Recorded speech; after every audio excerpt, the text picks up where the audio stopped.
All right, it looks like we are live once again with another episode of the Manny Wolfe Show. Today, my guest is Mr. Ollie Jordan Matthews.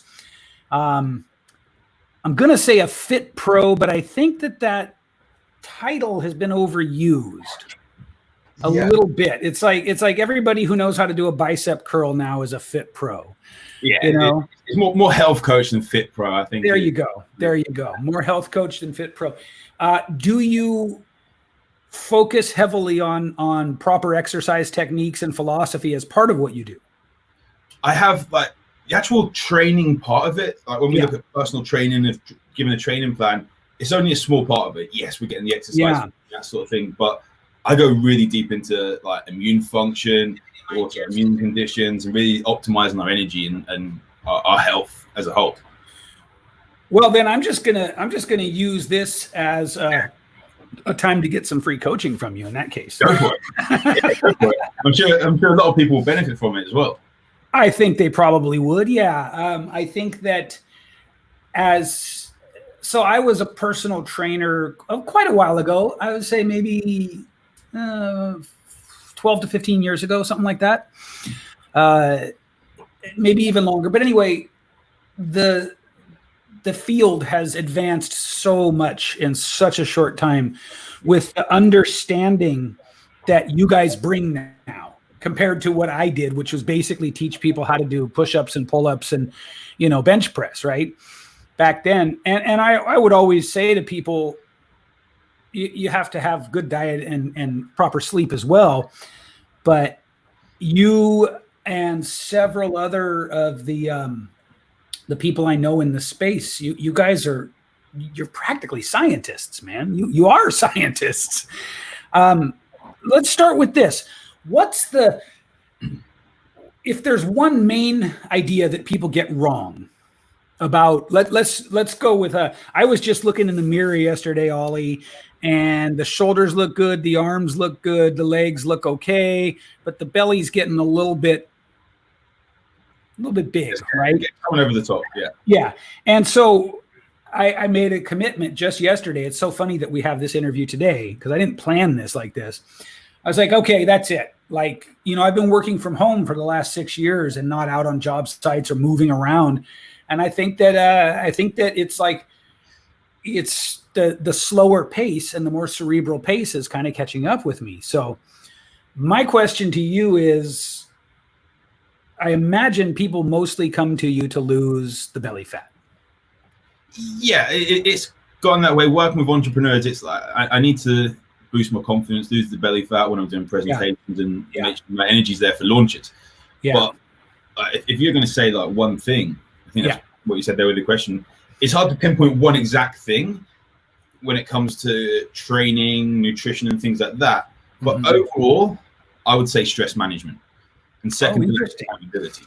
Interesting. So what's the one big, what's the most common desire people have or challenge that they feel they can't figure out without your help? I wouldn't necessarily say can't figure out, but they try and go into the complicated stuff before building the foundations.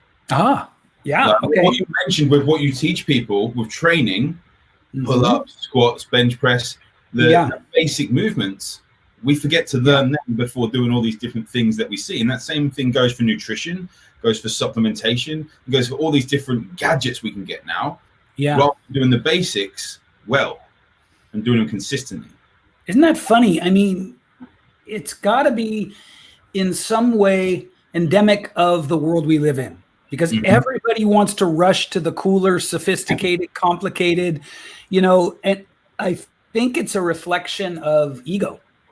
Massively. You want to be seen as the guy who's like running up the hill with 2 kettlebells strapped to your back while you're juggling cats or something, because it's the new thing.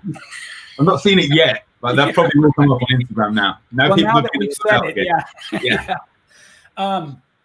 so let's talk about the basics. I think I really like that. I like this in all aspects of life. Who was it? It was the coach.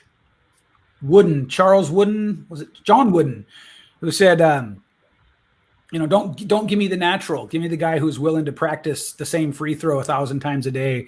I butchered the quote, but you get the idea. Yeah. So what are the basics then in your mind? Let's talk about the basics first of movements for strength, and then we'll go into the basics of nutrition. I think basics with movement for strength is going to be, even before we get to deadlifting to squats and things, can we actually move our hips properly? Can we even walk properly? Because so many people have got jacked up ankles that it comes up through the ankles as well, knee pain, hip pain, shoulder pain.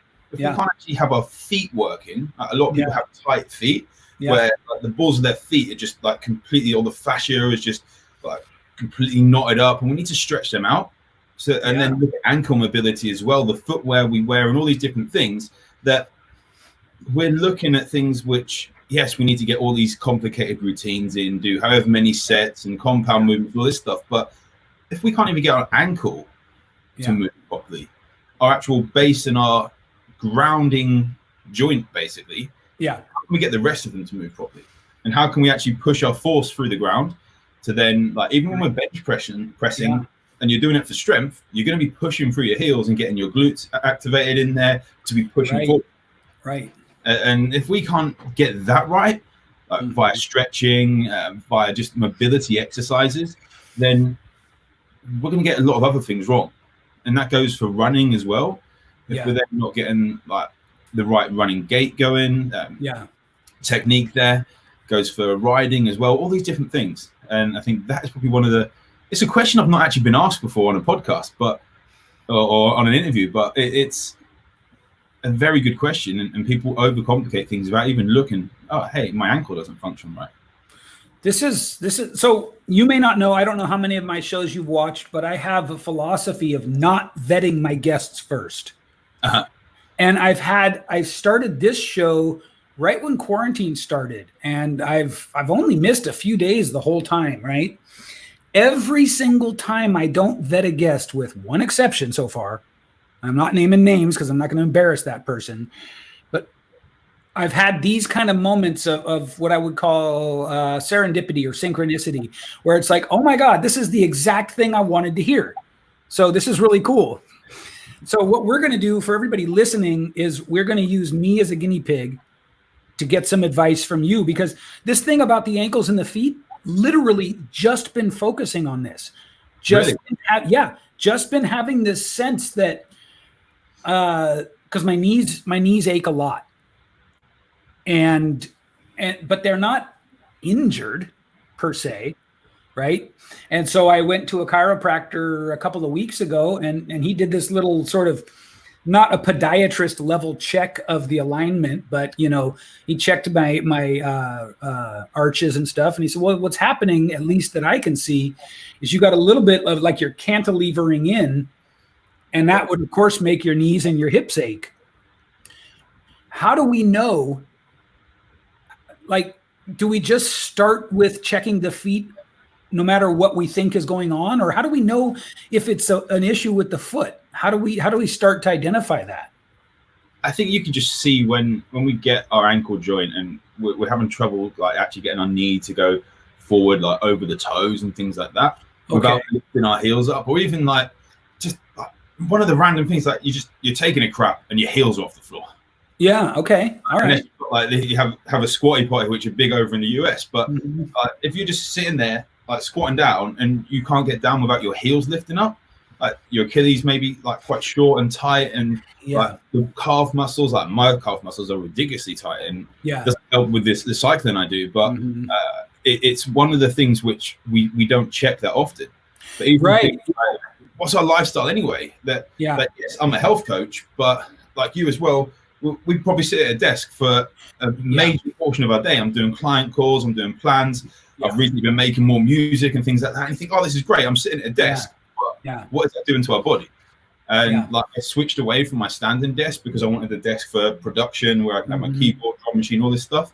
But on a standing desk, you can stand up, you can get your glutes working. And if we notice when we're actually standing up, we're never like still. If you're in a queue, queue or whatever it is, you're constantly going from one side to the other. Maybe not as much as that, but you're constantly firing up one side and then the other side. And it's just working agonist, antagonist. So are your glutes firing up very much? And if we're like tilting in with our ankles are going to be one of the causes, but one of the other causes could be the glutes. If they're not firing up right, what else is taking over? And I find a lot of people that sit down are going to have tight hip flexors. Yeah. Their hips are going to be anterior. They're going to have an anterior pelvic tilt, going to be tilted back. How you see their butt sticking out a lot. Yeah. And like tight hip flexors, their lower back gets pulled out and their hamstrings take over when their glutes should be working. So people get a lot of hamstring strains, lower back strains, all these sorts of things. Interesting. You can really tell if we look for a test sort of thing. Like, you know, when we see the old Jane Fonda videos, like years and years and years ago, where it's on the side, kicking her leg up, like just working the glutes. And if you actually try to do that, slightly tilted forward and really feel your glutes working right in the middle, medius, and just try to do it a bit, like hold it up, you'll notice that gives out very quickly if your glutes aren't firing up right. Okay. And they will fire up if you're in the right position. Yeah. They're just going to be weak. And that's the keys to a lot of people's problems. I don't think that people even think of that. Well, so guys, we think about our torsos, right? And usually it's the front, right? Because that's what we can see. Exactly. Yeah. You get the guys with the big chest and the big shoulders and no back. Yep. And I think that if I was painting with that same broad brush, the women, God bless you, you're thinking about your booties, right? And we salute you for that. Don't get us wrong. But I didn't even think of, and I think maybe a little more than the average person about physiology and musculature. I never even thought about, like, are the glutes firing as I'm standing up? I never even thought about that. So, so now I got two things to think about. Yep. I'm pretty sure that even though I'm more flexible than most people, like my heels can touch the ground when I'm sitting easily. I can kneel all the way down. I can sit on my toes, not on my toes, but sit on my heels with my toes folded under. Yep. But it's not as easy as it was when I was like doing martial arts every day, right? It's really a whole different thing now. I still can do it. However, and I'm super aware of my own body. I have this sense that my right foot can't ground into the ground as hard as my left. Okay. It's really weird.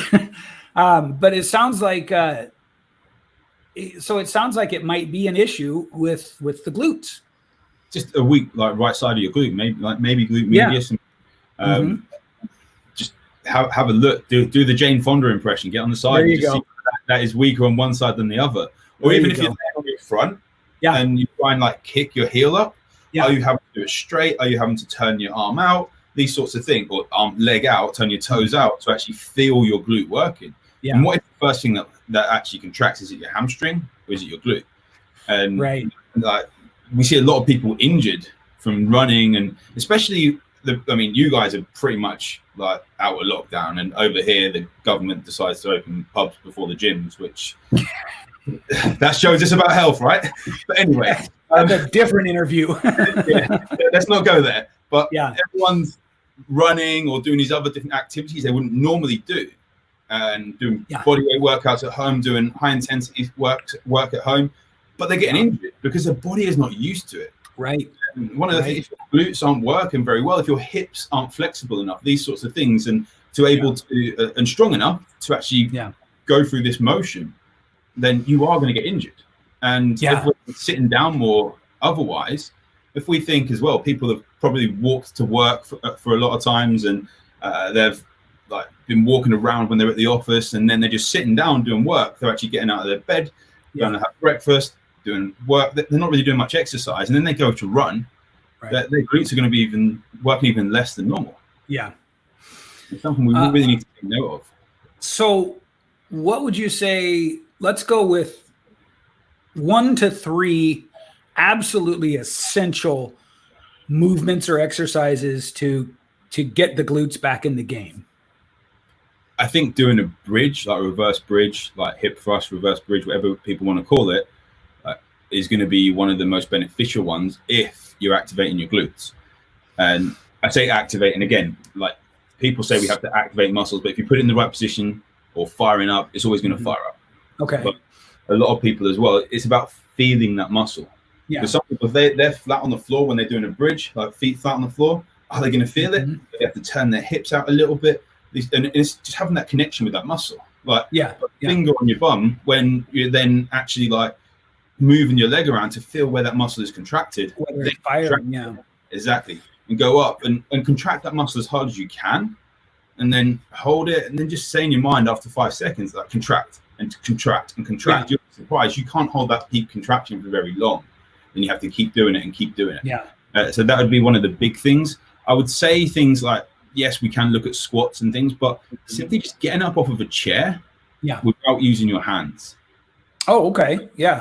Which a lot of people won't be able to do without simply going up like that. But be there and go up rather than having to swing forward. Yeah. To be able to, these are things which we do day in, day out. Yeah. Going to sit on the toilet and then getting up without having to push up, these sorts of things. So yeah, a basic squat is going to come into it, but making sure you are, like I've seen so many people with squats just going down like quarter squats rather than, I'm not saying use a barbell or anything. Right. How far can you get down without having weight on your shoulders? Interesting. Okay. Going into that one. And so the bridge, let's just be clear on what that is. Is that where your back is on a bench and your feet are planted on the floor? Is that the one you see women doing with a small barbell across their hips? And stuff? Yeah, I've seen a lot of people do a lot of weight, but they're not getting that full hip extension. Right. Like, and it's pretty crazy to say, yeah, it's an ego thing as well. Even totally. Women do it. We do it as guys. Women do it as well. I'm going to lift a lot more weight. New PR on a barbell hip thrust, those sorts of things. But you can do it with your shoulders on a bench. You can do it flat on the floor, just with your feet on the floor, and just push your hips up. Yeah. And just getting that full extension, really squeeze, then come back down. Really helps. I'll tell you one of the things that I would want to really drive home here for listeners and viewers is that part about making the connection between your brain and the muscle. I don't think we do this enough, right? Even when we're lifting and we're like lifting seriously, I suspect that a lot of people don't even know to be doing that. So I really like that you said that.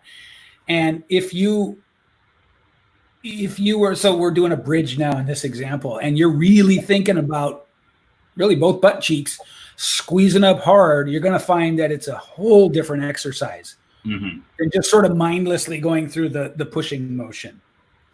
Yeah, and it's when like another exercise people seem to get wrong as well is the plank. Seen people say, we can do 3, 4, 5 minute planks. And they're like going from the top and coming down. So they're basically going into position, then getting into it. Rather than laying flat on the floor, bracing your arms, wherever you want it to be, contract your core. So I always say, like, try and pull your balls into your belly button. That's totally. You get into the position, 30, 40, 50 seconds is a good plank with that. Yeah. People go minutes, and I'm going to do a plank for 3 minutes. Do it this way and see how long you can hold it. And you're literally shaking straight away. And it's crazy how many people will get that wrong. And it's a hard one to teach because like all my work is online. I've got one client locally who I see, and it's a bit more in-depth health stuff with her. But all my work is online. I've got clients all around the world. But to actually have people where we're talking through it, like through lockdown, I've had a couple of people with live workouts, which has helped. But I don't normally do live workouts. So to speak after the moment, to actually talk through, we need to brace our core, engage it, and then go into the plank. And the same with the bridge as well. Like we need to make sure we're engaging the glutes and actually getting them to work. Think about the muscle you want to work. Even something as simple as bicep curls. Think about that muscle you want to work. Go like a little bit of weight, squeeze that muscle, contract it, and then feel how that should feel. And then when you can't feel that anymore, you're using too much weight. Interesting. Okay, good. Yeah, that's super helpful. I know for me, I've known all my life that my right side is not as strong as my left. And so what's made a huge difference, like let's use bicep curls as an example, but this goes for everything, is like normally I would either look forward, look down, or look at the good arm, right? You always look at the good arm. And so I made a point to start looking at the weak arm. Okay. And you can feel, I at least can feel the difference in the quality of each rep if I'm staring at the muscle, because then that connection between the brain and the muscle is happening. Oh yeah. Yeah. Definitely. And another thing people can do as well is that if you are strong on your left or right, is that take that weak arm, and if you've got 12 reps in your set roughly or whatever it is, I don't always like to say numbers in sets because I'd rather go with feel.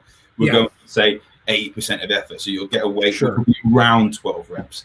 But you go to failure on that arm, and you do the same reps on your stronger arm. Right. Failure. So you're overloading one arm and not necessarily the other. But again, it's like, is it pulling our body out of alignment? Because our body is built to be symmetrical, but we don't live in a symmetrical world. Yeah, no kidding. So what is the implication with that? It's something which we need to actually look a bit deeper in. And also, like, you have a lot of connections with gut health and the firing of muscles when we've got the wrong nutrition in there and the gut isn't working properly, and there's a problem like an impairment that's actually impacting our central nervous system, then it's going to impact the contraction of muscles. Interesting. Yeah, I had never actually thought about that. So you used the bridge as a foundational movement for the glutes. You talked about variations of the squat that didn't necessarily rely on weight, but what you want is depth, right? Yep. So that's important. What is there a third one that you'd include in that group before we move on to the nutrition stuff? I would say simply looking like, you've got a deadlift movement, so a hip hinge. I would be simply looking to bend at the hips and then come back up and squeeze your glutes. Not necessarily weighted like a stiff-legged deadlift, that sort of thing. It's the hip hinge, so we're hinging, coming back up, and just really look at getting those glutes working. You could look at things like lunges and things like that, but we want to go really, really back to the basics. Okay, yeah, that's what I want for this interview. Walk us through from the feet, joint by joint, what constitutes a good deadlift? Because I myself have a lot of questions about this. Like, main one for me is, do I lock my knees out or are they slightly bent? That's my big question. I don't feel clear on. But can you walk us through what the movement ought to be? I think just coming. I'm trying to actually think, because I was actually lucky enough I filmed a video with Eddie Hall a while back, and this was just after he attempted 500 kilo deadlift for the first time, and he actually failed it because he dropped it. He got it up and then he dropped it again. But what he was saying is that we all got to brace ourselves again from the floor up. So when you come down and you pull that bar to you get yourself really tight in there. Like, I'd have my arms just outside my knees, pull myself to that bar to the point where I'm really, really coiled up like a spring. Push myself through those heels so there's no give on the bar. It's not jerking around everywhere. You see a lot of people at the start of a deadlift, they go like that and then they get into the movement.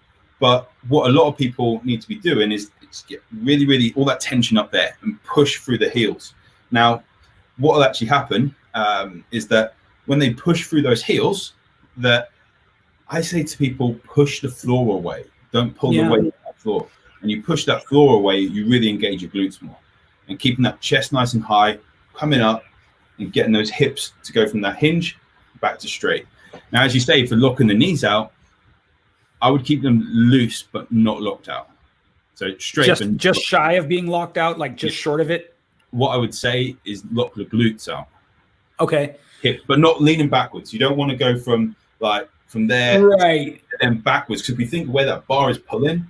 We don't want to have a detrimental force against our vertebrae.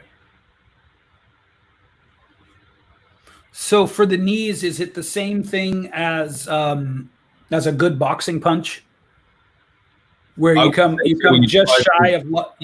You don't ever lock the elbow out in a punch, right? No. Yeah. You punch through your target. I'm not a boxing expert, but the punch bag has been quite handy through lockdown. Yeah, I bet. And we won't hold you to that. We won't position you as a boxing expert and then pull the rug out from under you. I know, like in every martial art and boxing, everybody talks about throwing the punch, so that the elbow never locks out. You never fully extend your leg on kicks. Yeah. And so, okay, so I got it. So first thing is drive through with the feet. We're keeping the knees. I would describe it and tell me if you agree with this as like just short of being locked out, where they're strong, they're engaged, but they're not in that hyperextended. Yeah, you can tell when you lock out, like that's straight, like for my arm. Yeah, that's locked out. Yeah. So you can tell the difference when you're doing it. And the same with your knee. When you really engage your quads in there, you can engage your quads without locking your knee out. Mm-hmm. I think that's important just to realize. Okay. And then when we come up, it's not thrusting the belly forward, right? No, it's engaging the hips. And there will be some sort of like extension, but we're not getting that overextension. Right. Bar's pulling down. Yeah. Hand is my body randomly, but the bar's pulling down. We've got that pressure coming down, and our vertebrae need to be stacked on top to be the strongest they can be. So just to be clear, I don't want to then jerk my shoulders back and throw my head up like I'm the Incredible Hulk. No, I wouldn't do that. Unless you are the Incredible Hulk and then you just throw the weight around. Yeah, right. And then smash it down afterwards. I think you know the kind of lifters I'm talking about who do that stuff. And it's like totally fast forward as well, that sort of thing. Yeah. It's like, yeah. I love it. And then I love hearing them talk to other people about their philosophy. Yeah. That's my favorite thing. Before we transition into nutrition, I just want to ask you for fun, what's the craziest thing you've heard somebody give somebody else in the gym as advice? For me, I have 3 that I'll never forget. I usually have my AirPods on now with nothing played, but just to avoid hearing that stuff, right? Exactly. I call them my BS blockers, that sort of stuff. Yeah. I'm not even sure like where to begin with. I think like one of the craziest things recently is I think it's like having to get your post-workout shape, but that's not even stupid. Like it's come from like a place like you've got that 30-minute anabolic window, that sort of thing. But I can't even think of the. Put me on the spot there. But I mean, to be fair, it's been so long I've been in the gym. I don't even know if I even lift anymore. Yeah. Let me share with you then my 3 favorites. Go for it. In no particular order, because I think all of these deserve the number 1 spot. One guy walks up to me and I'm doing bench press, and he says, "Don't you ever do super wide grip bench press?" And I said, "No, not really." Now listen close, guys and girls at home. He said, "Well, if you don't do super wide grip bench press, you're never going to develop your third pec." Is that like your third eye? It's like your third eye. Rim shot, please. Thank you, folks. I'll be here all week. Your third pec. Number 2, doing dumbbell flies. Yeah. Right.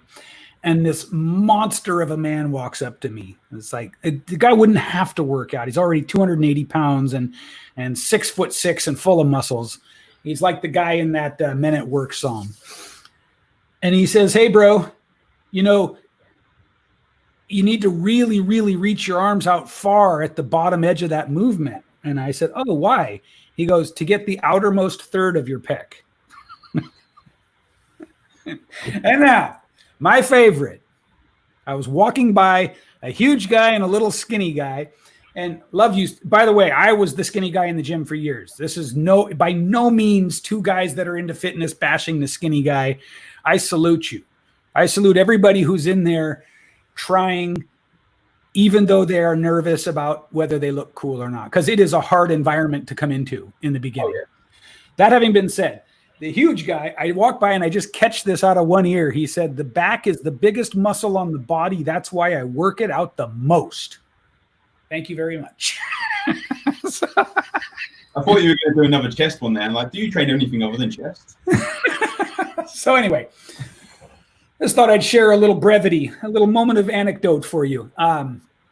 Let's talk about nutrition. Let's talk about the foundations, the fundamentals, the basics of nutrition. What are we all getting wrong? I think focusing on just calories in versus calories out. Okay. As crazy as that sounds, with a lot of people saying, "Oh, you've got to eat less." Yeah, for weight loss. Yeah. for weight loss, it's a simple math equation that if you consume less and you burn more, there's going to be a deficit and you're going to lose. Like, ask anyone who's ever gone into debt, then they've spent more. So on. The banks love that, but our bodies don't. And we've got to look at the health side of things. And that's where I look at with health. I mean, I used to work with pro athletes, and a guy in the Tour de France and endurance athletes. And you think, this is me getting them from A to B as fast as possible, but we're not really focused on health. We're focused on speed. And then we'll look at health afterwards. Okay.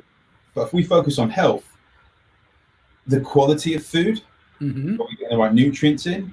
And also, are we getting the right foods for what we actually need as an individual?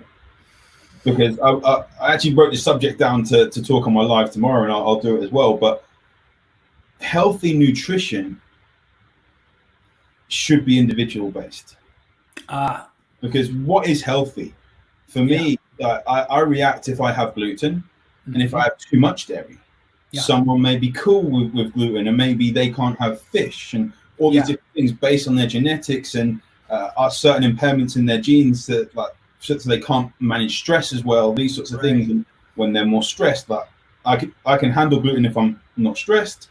For example, I used to suffer from migraines all the time, and I went to New York last year, and this was just what was it, 4 or 5 days out. We went for just like little break and like saw some mates over there, but I thought, screw it, I'm just gonna have whatever I want for 4 days. It's not gonna do any harm, really.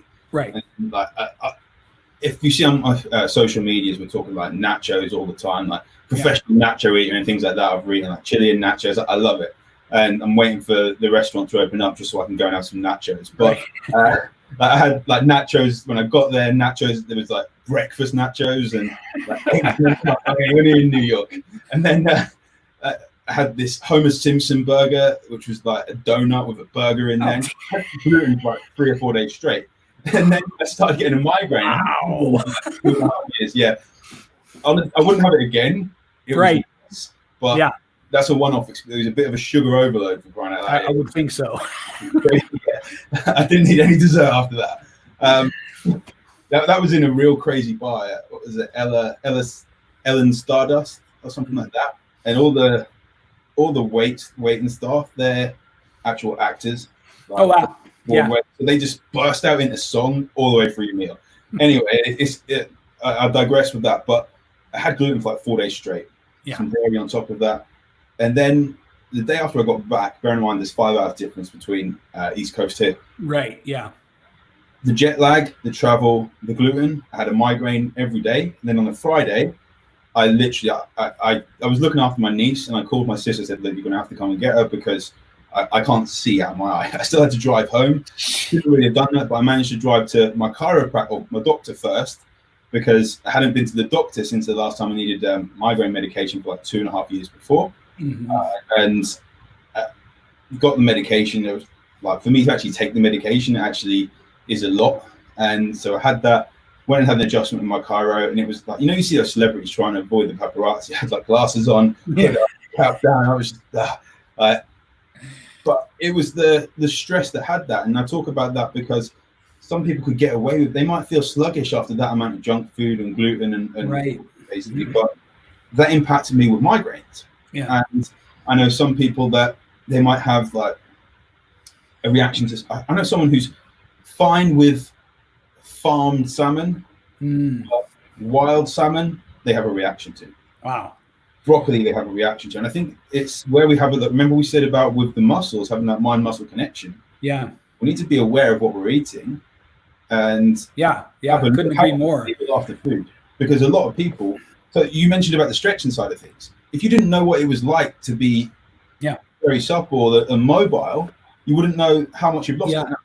So a lot of people don't know what it's like to actually feel good, not feel good, have a lot of energy through the day, sleep through the night without having to need to go and take a piss. Those sorts of things. It actually, these are things which are common, but not normal. So I think it's looking at your nutrition, like completely like digress with the question, but looking at your nutrition on an individual basis. It isn't a case of you should go keto, you should go vegan, you should stop fasting, you should go backload and all these different things. It's what works for you and what you actually like. I've had a client who praised me to go keto and everything, and he was like, he follows a lot of, Optimize Me, Brian Johnson. Yeah. So love his stuff, and I'm a lifetime member with that, and I love his +1s in the morning. It's absolutely great. But he's talking about going keto, and so my client is like, yeah, I really want to try keto. We can try it if you really want to, but I don't feel it's right for you. He's doing this Navy SEAL programming sort of training that we're getting him through, not for actually going through testing. Right, just to see if he can do it. And pushing himself with it. I said, for that level of training where your body is at, plus he's now launching an event today, or yesterday started to launch a 3-day launch, you're going to be stressed out and it's not going to be the right thing. Yeah. And then he messaged me this morning that he'd fallen off and he'd had like 3,000 calories when he was supposed to be having around 2,000 roughly. His body craved it. And our brain functions mainly on glucose. Yeah. And we have to, that's what actually has to fuel our brain. And yes, like with ketones and things like that, they still have to be converted back into usable glucose to be fueled and things like that. And if we can't go through something like called gluconeogenesis, then we can't physically do that, turning non-glucose molecules into glucose. And a lot of people will see we need to do this diet or that diet because a celebrity's done it or they've seen on social media, but they don't think about if they actually first off like those foods. Yeah. Like, do you like eating steak? Yeah. So why the hell would you go vegan? Right. It's not like, okay, I don't really go and kill. Well, I haven't killed animals, but I don't have a problem. It's going to be quite controversial. I don't have a problem with eating meat and people killing those animals if they've been reared for it in a humane way. Right. If you do and you really are that against it, then be aware that there's going to have to be certain things we look at with supplementation, getting the right vitamins in there, that is going to be good for you. Yeah. But if you're not prepared to do those extra little bits, then is vegan diets are they going to be the right things for you? If you like having chips or fries, whatever we want to say, if you like having fries and you have to, if I love nachos, I'm not going to go keto because you're not going to get nachos and everything on there. Right. You don't have them every night and things like that. But if you like having carbohydrates and you are doing a lot of high intensity, then maybe we kind of need those. Yeah. So to look at. So there is no even like one size fits all baseline. That's the problem that we've got, that a lot of people say one diet is going to be superior to others. But and there would have been a time when I was back competing in bodybuilding back in like 2012, my last show was, and then doing actual personal training 1-to-1, it was whatever I was doing, my clients were doing. Yeah. The diet I was following, my clients were following. Right. Did not get the results I get now. Right. Because like as a coach, I feel it's good to, you can have some sort of bias towards diets. Sure. And you can know something is going to work better than the others, but you need to know that person as an individual. Yeah. If someone like a wife, a woman, or a man, or whatever, have got 5 kids and they're having to take them to school and everything, they're not going to follow like 6 meals a day eating chicken and broccoli, that sort of thing. Right. Exactly. What is realistic? If you're going to travel to events, and we all know you go to masterminds and stuff, the best deals are going to be done and the best conversations with a bit of alcohol in your system. Yeah. Like it actually came up on my feed today. It was going to a mastermind, like it was a private island of entrepreneurs off the coast of Croatia last year, and the amount of drink that was consumed there for people. Oh yeah, crazy. There was all sorts going on, but that's what they do at that mastermind. It's let loose, and it's just absolutely nuts. But it actually, if we were that strict, we couldn't actually allow that. Yeah. Talk about moderation. Mm-hmm. Then if you're following that specific diet, how are we going to lower our stress levels to go to these events? Because when I was competing in bodybuilding, I wouldn't have traveled to see clients around the world. Even though I'm training them and I'm in control of what they're eating, I wouldn't be doing that, because there would be this trip where I'm on the plane and I don't know exactly what I'm going to have. What can I get in the airport? I can't control my own food. Right. All these different things. And it becomes obsessive. Yeah. So when we talk about a lot of people, so we said about mistakes and things, and what do they look at first, is that a lot of people try and be perfect, get that perfect diet. Mm-hmm. And we need to realize that consistency is going to be better than perfection. Consistency over perfection every single day. Okay. We're just about at the time here, so let's do the tell us where people can learn more about you. Let's do that bit. You can get me on Instagram or Twitter at OJ Health, OJAY Health, OJHealth.com as well. So that's a bit low on there. So OJ, didn't realize it was that t-shirt. I usually have it there. Just get at me on Facebook as well. There's a podcast, OJ Health Radio. Randomly, it's completely off topic, but I just put a song on Apple Music and Spotify. So search for OJ Shoulders of Giants there. Nice. So I like 0.00001p per stream or something like that. But yeah, just drop me a message and things. I've got a book as well. The One Day Body Upgrade. So there's a male one and a female one, just a little bit more in depth with like going through menopause and stuff like that. But I'd really like to say that if you want it free, go on the website and it's on there. Just pop your email list in. But look at the things there. There's a chapter on Everest and talking about how health is like climbing Everest, and we go up in stages. We have to acclimatize and come back down and then go back up again. And it's all about that, not falling off. But just like we were talking about deadlifts, we ended it at the top of the rep. You're not done there. No one's goal is to climb Everest. The goal is to climb Everest and get back down safely. Right. It's the same with a deadlift. I've seen so many people get to the top and think that's the end of the rep, lose their form, basically drop the weight and injure themselves. Yeah. We've got to remember that there's a goal, but is that the end? What is past that goal? And what have we got to do after that? I think that I talk about that in the chapter there on Mount Everest. Awesome.